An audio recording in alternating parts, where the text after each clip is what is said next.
This here is RA3.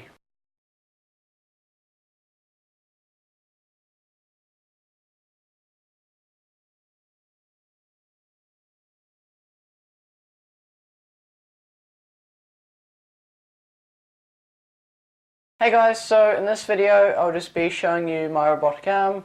So I'll do a quick run through of how it works and some of the electronics, and then I'll also demo and show you the robotic arm working. So right now I'm just going to work my way down and just show you each part of the robotic arm and how it works. Hey guys, so this here is the robotic claw. It's completely 3D printed and I designed all the CAD files myself, and that there probably took about 40 hours of work. So why did this claw take 40 hours to 3D model? So there were many problems I ran into. The first one being I was using Tinkercad, and in Tinkercad it's sometimes hard to see if parts are joined or not. So when they were 3D printed, they were separated on the bed. Now the second problem I ran into were parts just not fitting.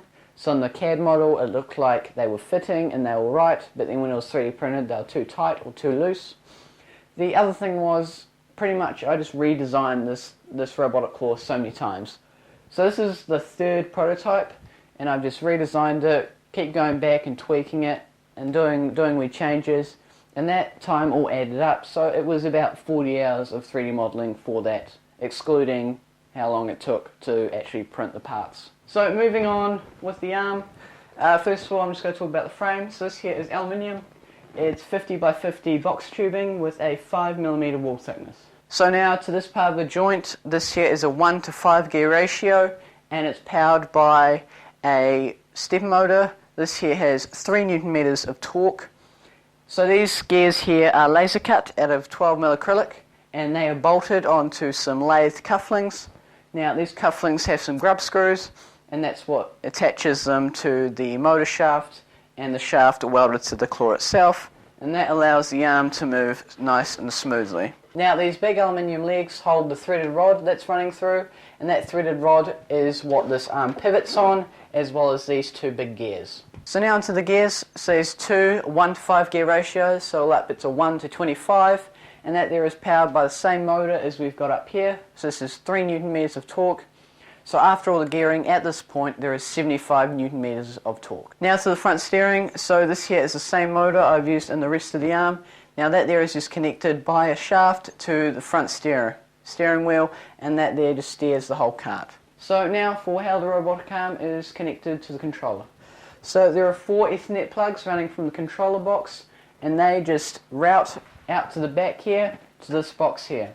Now in this box are 4 Ethernet plugs with a 6-pin connector. Now for what moves the whole cart. So there are these 2 big wheels, and those are driven by a big motor underneath the cart. So now for the electronics. So the brains that control the arm are these 2 Arduino Unos. They've got shields on them. These just allow me to be able to screw on the wire opposed to having to use the pins on the Arduino. Now down here we have got 4 amp stepper motor controllers. Now these just take the 5 volt signal from the Arduino and convert it to 12 volts. And that 12 volts just powers these big stepper motors. Now for what powers the robotic arm. If you want to have it plugged into a socket, there are 2 300 watt computer power supplies. But if you want the robotic arm to run independently, you flick the switch down here, and it switches to the 2 15 amp hour batteries that are on board. Now for the last part of the robotic arm, the controller. So as you can tell, it is not plugged in, but the Ethernet cables run to here, and the 6-pin connector goes into this. Now starting at the top, there is a key switch. Below that are 3 small switches. This first one turns on and off the Arduino. This one here turns on and off the computer power supplies. And the third one here turns on and off the fans / cooling for the electronics box. Now down here are 2 bigger switches. This one here drives the big back motor, and this switch down here controls the front steering to make it go left or right. Now down here, these 2 small switches are to control the joints for the robotic arm. This third wee switch here does nothing currently, and this big switch here open and closes the robotic claw. Now obviously this here wasn't a very detailed explanation of how the robotic arm works, but I will be making a new video which will cover my learning journey, more of the code, the electronics, the programming, and exactly how I did everything. So look out for that video. But for now, I'm going to show you the robotic arm working. Now the bit that everyone has been waiting for, the robotic arm actually moving. So now just to show you, this here is a cable going to the robotic arm. So this has 4 Ethernet cables going through it and the 6-pin plug. Now to turn it on, first of all the key has to be on or nothing turns on. Then you have to turn on the computer power supply. Now you might hear it's quite loud, and those are just the fans on the actual computer power supplies. And if I turn on this button as well, this turns on the fans in the electronics box as well, and you might be able to hear that. But I'll turn that off for now because it is quite noisy. Now for moving the robotic arm. So moving first joint. So as you can see, it is quite slow and noisy, and that noise is just from the motor itself and all the gears rubbing together. So now for the second part of the joint.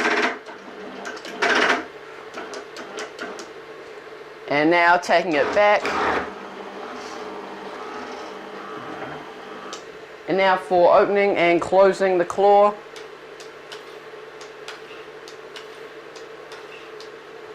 Now I'll spin the front steering wheel as well. And then the back motor I will obviously not turn on and move because it will drive off. But I'll get some closer shots of this all so you guys can see it properly.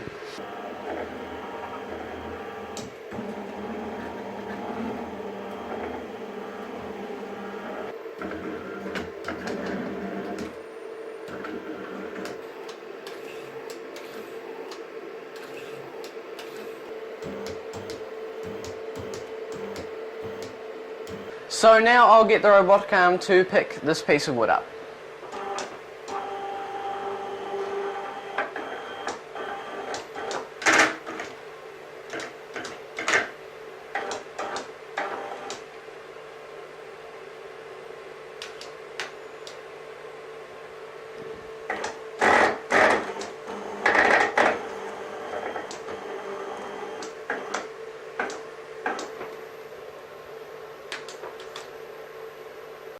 Now this project wasn't super complicated.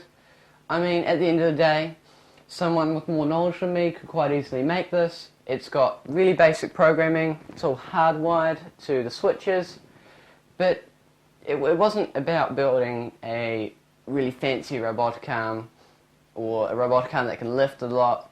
It was really just, I wanted to build something and I wanted to expand my knowledge and learn new skills, and I do think I really did that.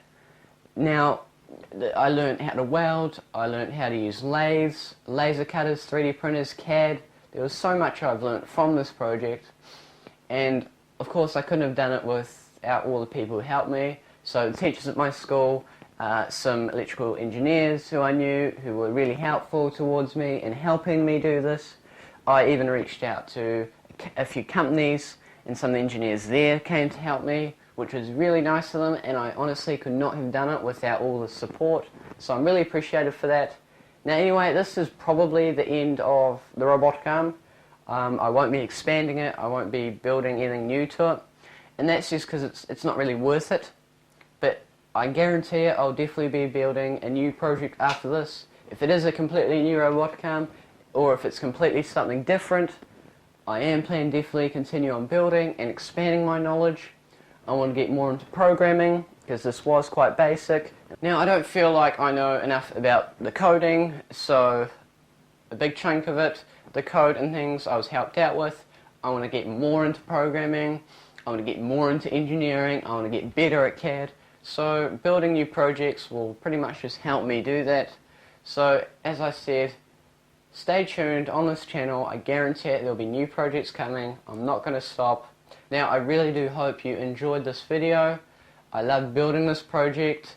Feel free to subscribe, like, all of that. And anyway, see you guys next time.